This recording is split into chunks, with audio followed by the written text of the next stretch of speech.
There's something special about a front porch swing. It's not just a piece of furniture, it's a place where memories are made, where mornings start with a steaming cup of coffee, and where evenings end with a gentle sway in the cool breeze. That's exactly what I had envisioned when I installed mine. I had lived in my HOA-controlled neighborhood for about 5 years. The rules had always been a little strict, but nothing too outrageous, until now. My home had a wide front porch, the kind that practically begged for a swing. I had dreamed of having one since I moved in, and after years of putting it off, I finally decided to make it happen. One weekend, I went to a home improvement store and picked out the perfect swing. It was a classic wooden design, sturdy and elegant, with enough space for 2 people to sit comfortably. I spent hours installing it, making sure the chains were secure and the swing had just the right motion, not too stiff, not too loose. When I was done, I took a step back and admired my work. It looked like it had always belonged there. The very first morning, I grabbed my coffee, settled into the swing, and watched the sunrise. It was the most peaceful I had felt in a long time. Birds chirped in the distance, the air was crisp, and for the first time in a while, I felt truly at home. Then neighbors started noticing. At first, it was all compliments. Mrs. Thompson from across the street told me how lovely it looked. The Johnsons, a retired couple who often walked their dog in the mornings, smiled and waved, commenting on how charming it made the house look. Even the neighborhood kids seemed drawn to it, slowing down as they rode their bikes past my house, eyeing the swing as if it were some magical escape from their everyday routine. Everything seemed perfect. But in an HOA neighborhood, nothing ever stays perfect for long. A few days later, as I sat on my swing enjoying a peaceful evening, I noticed a familiar figure walking toward my house. It was Greg, the HOA president. Greg had always been a bit of a stickler for rules. He was the kind of guy who measured the height of everyone's grass with a ruler, just waiting to issue a fine if someone let their lawn grow a fraction of an inch too high. "Hey, Greg," I greeted, trying to keep things friendly. He didn't return the greeting. Instead, his eyes locked onto my porch swing, and he frowned. "Nice evening," he said flatly. "Mind if I take a quick look at your swing?" I hesitated. It was an odd request, but I didn't have anything to hide. "Sure," I said, stepping aside. Greg walked up my porch steps, looking the swing up and down like he was inspecting a crime scene. He ran his hand along the wood, pulled on the chain slightly, then stepped back, arms crossed. "You installed this yourself?" he asked. "Yeah," I said. "Took me most of the weekend, but it turned out great, don't you think?" Greg didn't answer. Instead, he reached into his pocket and pulled out a small notepad. That was when I knew something was wrong. "Look, I hate to be the bearer of bad news," he began, which was ironic because Greg loved being the bearer of bad news. "But your porch swing might be a violation of HOA regulations." I blinked. "A violation?" I repeated, completely dumbfounded. "How?" Greg sighed, flipping through his notepad. "There are rules about modifications to the exterior of the home. Any additions or structures need to be approved by the HOA before installation." I frowned. "It's not an addition. It's a piece of furniture. Like a chair or a table. Do I need HOA approval to put a bench on my porch too?" Greg pursed his lips. "A porch swing is different," he said. "It's attached to the house. That makes it a modification." I couldn't believe what I was hearing. "Greg, it's literally just hanging from 2 chains. It's not like I built an extension onto my house. What's the big deal?" Greg shrugged. "I'll have to check with the board, but you might need to submit a request for approval. And if they don't approve it, you'll have to take it down." I stared at him, trying to process what was happening. I had seen porch swings in other HOA neighborhoods before. I had never heard of anyone needing approval just to install one. "I'm not taking it down," I said firmly. Greg sighed again, like he was disappointed I wasn't rolling over immediately. "Well, we'll see what the board says. I'll be in touch." And with that, he turned and walked away, leaving me standing there on my porch, frustration boiling inside me. That peaceful escape I had created for myself? It had just turned into the start of a battle. A few days after Greg's unexpected visit, I received an official-looking envelope in the mail. The HOA's logo was stamped in the corner, and my stomach twisted into knots before I even opened it. I already knew what it was about. Tearing it open, I pulled out the letter and started reading. Notice of violation. Dear homeowner, it has come to our attention that you have installed an unapproved porch swing on your property. According to Section 4.3 of the HOA regulations, any structural additions or modifications to the exterior of a home must first be reviewed and approved by the HOA Architectural Committee. As no such approval was requested or granted for your porch swing, you are in violation of HOA policy. You are hereby instructed to remove the swing within 7 days of this notice. Failure to comply may result in fines and further enforcement action. Sincerely, the HOA Board. I stared at the letter in disbelief. A porch swing was now considered a structural addition. It wasn't an extension of my house. It wasn't some elaborate renovation. It was a simple wooden swing hanging from 2 chains. My frustration turned into full-blown anger. They were treating this like I had installed an illegal swimming pool in my front yard. And the worst part? They didn't even ask me to apply for approval. They had gone straight to demanding removal. I refused to back down. Taking a deep breath, I pulled out my laptop and logged into the HOA's online portal. If they wanted me to follow the rules, I was going to do it on my terms. I found the form for requesting modifications and filled it out, detailing everything about my porch swing, its dimensions, materials, and how it was installed. Then, just to be extra thorough, I attached photos. I included shots of the swing itself, pictures showing how securely it was installed, and even a few examples of other homes in the neighborhood that had porch swings. If they were going to deny me, they'd have to explain why mine was somehow different. After double-checking everything, I submitted the request. And then I waited. 3 days later, Greg knocked on my door again. I was ready for him. "Hey, Greg," I said, crossing my arms. He gave me a tight-lipped smile, his clipboard in hand. "Got a minute?" "Not really," I said. "But I have a feeling you're going to tell me something anyway." Greg's smile didn't waver. "We reviewed your request," he said, flipping through his papers. "And unfortunately, the board has decided to deny your application." I let out a humorless laugh. "Of course they did. And what's their reasoning?" Greg cleared his throat and read from his clipboard. "The board has determined that your porch swing creates an unsafe condition and does not align with the aesthetic standards of the community." I blinked. "Unsafe? How?" Greg hesitated. "There's a risk of it detaching and causing injury." I scoffed. "Greg, this thing is bolted into a beam. It's not going anywhere. If anything, my porch swing is safer than half the rickety fences around here." Greg ignored my comment. "The board's decision is final," he said, handing me another notice. "You now have 4 days to remove the swing, or you'll start accruing fines, $50 per day." I clenched my jaw. "So that's how it is?" Greg gave a fake sympathetic nod. "I don't make the rules." "The hell you don't," I snapped. "I've seen other houses in this neighborhood with porch swings. Why is mine a problem?" Greg didn't answer right away. Instead, he shifted uncomfortably, looking down at his clipboard.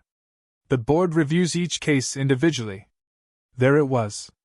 The HOA's classic excuse: rules didn't apply equally to everyone.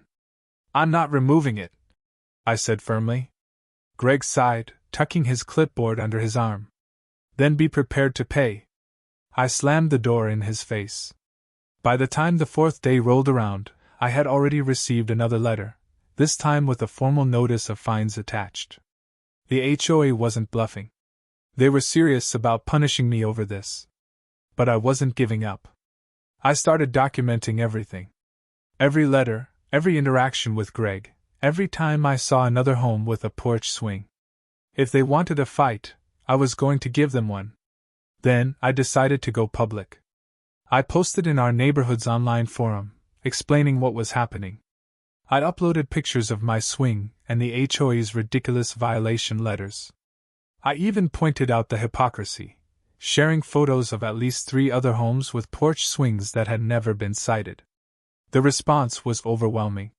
Neighbors started commenting, outraged at the HOA's behavior. Some even shared their own stories of petty fines and unfair rules. A few offered to help me fight back. But the best part? A retired lawyer in our neighborhood, Mr. Reynolds, chimed in. "This is a clear case of selective enforcement," he wrote. "If other homes have porch swings and haven't been fined, then the HOA is unfairly targeting you. That's a legal issue." That was all I needed to hear. I reached out to Mr. Reynolds, and he agreed to help me draft a formal complaint. If the HOA wanted to fine me, they were going to have to prove that my swing was somehow different from the others in the neighborhood. And something told me they weren't ready for that. As I sat on my porch swing that evening, watching the sunset, I felt a renewed sense of determination. The HOA thought they could push me around, but they had picked the wrong person this time. Greg and his rule-obsessed board had no idea what was coming. This battle was far from over. I woke up the next morning to yet another HOA letter taped to my front door. At this point, I wasn't even surprised. These people were relentless. I tore the letter open and skimmed through it. Final warning notice. Dear homeowner, you have failed to remove the unapproved porch swing as instructed. As a result, you have now accrued fines totaling $200. If you do not comply within the next 48 hours, the HOA reserves the right to escalate enforcement actions. This may include legal proceedings or a lien against your property. A lien? Over a porch swing? This was getting out of hand. I needed to take things up a notch. After my conversation with Mr. Reynolds, the retired lawyer in the neighborhood, I decided to start compiling as much evidence as possible. First, I took a walk around the neighborhood, camera in hand. Within 10 minutes, I found at least 4 other houses with porch swings. I snapped pictures of each one, making sure to get clear shots of how they were mounted. Some were even installed in the same way as mine, hanging from chains on the porch ceiling. None of them had been cited. I also took screenshots from the community forum, where other neighbors had voiced their outrage about the HOA's selective enforcement. A few of them had even emailed the HOA board, asking why my porch swing was an issue when others weren't. Of course, no one from the HOA responded. By the end of the day, I had a solid case proving that the HOA was targeting me unfairly. The next evening, the HOA was holding their monthly open board meeting, where homeowners could attend and bring up concerns. I decided to show up. When I walked into the community center, Greg, the same HOA enforcer who had been harassing me, was sitting at the front with 4 other board members. He immediately looked uncomfortable when he saw me take a seat in the front row. After they went through their usual boring agenda, financial reports, neighborhood updates, and new, proposed rules, it was time for homeowner concerns. I raised my hand. Greg forced a smile. Mr. Thompson. What can we do for you? I stood up, holding my stack of documents. I want to talk about selective enforcement. The room got quiet. Some of my neighbors, who had seen my forum posts, leaned in, eager to hear what I had to say. I pulled out the HOA's violation letter and read the rule they claimed I had broken. According to this, all exterior modifications must be approved by the HOA, I said, looking up at them. But if that's the case, why do I have photos of at least 4 other homes in this neighborhood with porch swings, just like mine, that have never been cited? I walked over and set the printed photos on the board's table. Are these homeowners also receiving fines? Greg cleared his throat. Mr. Thompson, we can't discuss individual homeowners. Oh, but you can discuss me? I cut him off. You can publicly fine me and threaten to put a lien on my house, but you can't answer a simple question? The other board members started exchanging nervous glances. A few neighbors murmured in agreement. One of the board members, a woman named Linda, finally spoke up. Mr. Thompson, we appreciate your concerns. If there has been an oversight regarding other homeowners, we will review those cases as well. I wasn't letting them off that easy. So, let me get this straight. Instead of admitting this rule isn't being fairly enforced, your solution is to start going after more people? More murmurs from the crowd. People were waking up to the HOA's ridiculousness. Greg looked irritated. Mr. Thompson, this meeting is not the place for. This meeting is exactly the place for this. I shot back. You all love to enforce rules when it benefits you, but the moment someone calls you out, you backpedal. The tension in the room was thick. Greg's face was red, and even Linda looked uncomfortable. I wasn't done yet. I spoke to a lawyer, I continued, raising my voice slightly. And he told me this is a clear case of selective enforcement. If this goes to court, the HOA will have to explain why they only enforced this rule on me while ignoring everyone else. That got their attention. Greg shifted in his seat. Look, Mr. Thompson, there may have been a mistake. We'll review your case and get back to you. I smirked. Now they wanted to review it? Great, I said, gathering my papers. I'll be expecting that review before I get another fine. I turned and walked out. Behind me, I heard a few of my neighbors start clapping. The next morning, I got an email from the HOA. Dear Mr. Thompson, after further review, the board has decided to waive all fines associated with your porch swing. You are no longer required to remove it. Additionally, the board will be reevaluating similar cases to ensure consistency in enforcement moving forward. I leaned back in my chair and laughed. They weren't ensuring consistency. They were panicking. They knew I had them cornered, and rather than risk a lawsuit, they backed down. A few days later, I was sitting on my perfectly legal porch swing, sipping coffee, when my neighbor Tom walked up. You really rattled them, huh? He said, grinning. I smirked. Guess so. Tom chuckled and leaned in. You know what's funny? I heard from someone on the board that Greg was actually the one who reported you. I raised an eyebrow. Greg? Why? Tom shrugged.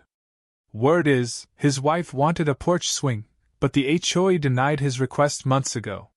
He was pissed, so when he saw yours, he decided to take it out on you. I stared for a moment before bursting into laughter. So, this whole mess wasn't even about rules. It was about Greg being salty that I had something he couldn't have. Classic HOA pettiness. I took another sip of my coffee, watching the sun rise. I had won. And best of all, my porch swing had never felt more comfortable. After my small victory at the board meeting, I thought the battle was over. The fines were waived, and I was allowed to keep my porch swing. But the HOA wasn't done with me yet. A few days later, I received an anonymous tip from a neighbor claiming that Greg, the same HOA board member who had targeted me, was involved in shady dealings within the HOA. At first, I thought it was just gossip. But the more I looked into it, the more I realized something was very wrong with how the HOA was being run. I started digging into HOA records, speaking with other homeowners who had received unfair fines like mine. What I discovered was shocking. 1. Unexplained fees. Several homeowners had been charged for maintenance services that never happened. Things like community landscaping and sidewalk repairs were listed on HOA invoices, but no one ever saw any actual work being done. 2. Selective enforcement. Just like with my porch swing, certain people were being fined for violations, while others got a free pass. It turned out Greg had friends in the neighborhood who never received fines, no matter what they did. 3. Misuse of HOA funds. This was the most damning piece of information. A few months earlier, the HOA had collected extra fees from homeowners for a so-called neighborhood improvement project. But when I asked around, no one could name a single improvement that had been made. So where did all that money go? I had a gut feeling that Greg was involved. I needed solid proof, so I decided to do some more investigating. First, I checked public records for the HOA's finances. Since the HOA was supposed to be a nonprofit, some of their records were required to be publicly accessible. What I found was suspicious, Large amounts of money had been withdrawn from the HOA's account, but there was no documentation of where it went. Then, I spoke with a former HOA board member, a woman named Janet who had resigned a few months earlier. She confirmed my suspicions. "I left because I couldn't stand the corruption," she admitted. "Greg and a few others were using HOA funds for their own personal expenses." I leaned in. "Like what?" she sighed.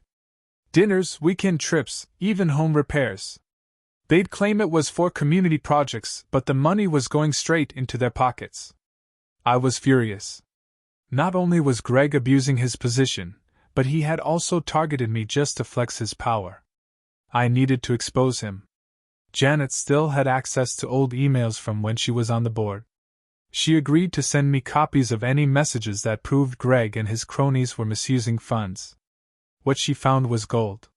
One email, sent by Greg, directly instructed the HOA treasurer to approve a $3,000 payment for landscaping repairs. But when I checked that same transaction in the HOA's records, the payment was made to a company that didn't exist. Greg had been funneling money into a fake company, most likely one that he or a friend controlled. This was fraud. And I was about to make sure everyone knew it. I waited for the next HOA board meeting, just like before. This time, I wasn't just there to complain. I was there to end Greg's career. When homeowner concerns came up, I stood up, holding a folder with all my evidence. "I have something to share with the community," I said loudly, making sure every homeowner in the room was paying attention. Greg smirked, probably thinking I was going to complain about my porch swing again. I flipped open my folder. "Over the last few weeks, I've been investigating how our HOA funds are being used. What I found was alarming." I pulled out the email from Greg to the treasurer and held it up. "This is an email sent by Greg himself, approving a $3,000 payment to a company that doesn't exist." Gasps filled the room. I turned to Greg, whose smirk had vanished. "Greg, care to explain why you're using our HOA dues for personal gain?" he stammered. That's ridiculous. This is a misunderstanding." I wasn't done. I placed 3 more documents on the table. Bank records showing multiple withdrawals from the HOA's account with no explanation. "I also found transactions for community projects that were never completed," I continued. "Funny thing is, every single one of these payments was approved by you." Greg's face turned red. "This is an attack. You don't have real evidence." "Oh, but I do," I said, pulling out one last document. "Because Janet, your former board member, confirmed everything." Janet stood up from the crowd. "It's true," she said firmly. "I left because Greg and his friends were stealing from this community." At this point, the entire room erupted in outrage. "You've been stealing our money?" one neighbor yelled. "I want a full audit," another shouted. Greg looked like he wanted to disappear into the floor. By the time the meeting ended, the homeowners had voted to remove Greg from the board immediately. An official investigation was launched into the HOA's finances, and the police were even called to review the fraud claims. A few weeks later, Greg was charged with embezzlement, along with 2 other board members who had been in on the scheme. As for me, I became a bit of a neighborhood hero. People started coming up to me, thanking me for exposing the corruption. Even neighbors who never talked to me before suddenly wanted to be friends. And the best part? The new HOA board, made up of honest homeowners, decided to get rid of most of the ridiculous rules. No more petty fines. No more power-hungry board members. And absolutely no more bans on porch swings. That night, I sat on my porch, gently swaying back and forth on my perfectly legal swing, feeling the cool breeze. I had won. And this time, the HOA would never mess with me again. With Greg and his corrupt HOA board members removed, things in the neighborhood started to return to normal. But for me, the battle wasn't just about exposing corruption. It was about making sure that no one like Greg ever got the chance to abuse their power again. So, I decided to take things a step further. I wasn't just going to celebrate my victory. I was going to make sure Greg never forgot what he did. After Greg was exposed, The new HOA board ordered a full audit of all past financial transactions. What they found was even worse than I expected. Greg hadn't just misused HOA funds, he had been funneling money into a fake business account for over 3 years. The grand total? Nearly $100,000 stolen from homeowners. When the HOA turned this evidence over to the authorities, Greg was hit with multiple felony charges for fraud and embezzlement. And guess what? Because the money had disappeared, Greg was personally responsible for repaying every single stolen dollar. I later found out that he had to sell his house to pay off the debt. I can't describe the satisfaction I felt watching the for sale sign go up in his yard. The day Greg moved out was one of the best days of my life. I watched from my porch swing as he packed up his belongings, his once proud face looking defeated. The HOA president, now one of the honest board members, handed him his final notice, a demand for payment on outstanding fines he himself had issued unfairly to others. Oh, the irony! But I wasn't going to let Greg leave quietly. I walked up to his moving truck, holding a brand new porch swing cushion in my hands. "Hey, Greg," I called out. He turned, his eyes filled with pure hatred. I smirked and held up the cushion. "Thought you might need this, for wherever you end up next." Greg gritted his teeth but didn't say a word. Instead, he climbed into his truck and sped out of the neighborhood, leaving behind the mess he had created. And just like that, he was gone for good. With Greg gone, the new HOA board set out to make things right. First, they eliminated a ton of useless rules, including the ridiculous ban on porch swings. They also refunded unfair fines that homeowners had paid over the years. But the best part? They passed a new rule stating that any HOA board member caught engaging in corruption or misusing funds would not only be immediately removed but would be legally liable for any damages. That meant no more power-hungry HOA dictators. And as a final touch, the board approved a community event to celebrate the end of Greg's reign. To mark the new beginning of the neighborhood, the HOA planned a porch swing festival, inviting every homeowner to decorate their porch swings and come together for a huge celebration. It was the best neighborhood event we ever had. People laughed, played music, and told stories about their experiences with Greg's corrupt HOA. Homeowners who had been at odds before now bonded over their shared relief. One of my neighbors even created a Greg's Greatest Hits display, showcasing some of his most ridiculous HOA finds over the years. My personal favorite? A photo of my porch swing violation letter, framed under a sign that read, "The swing that took down the tyrant." I laughed so hard I nearly fell off my swing. As I sat on my porch that evening, watching my neighbors enjoy their newfound freedom, I felt truly at peace. Greg was gone. The corruption was exposed. And the HOA had been reformed into something that actually served the community. But the best part? I was still sitting on my beautiful porch swing, swaying gently in the breeze, without a single HOA violation in sight. I had won. And I knew one thing for sure. No HOA would ever mess with me again.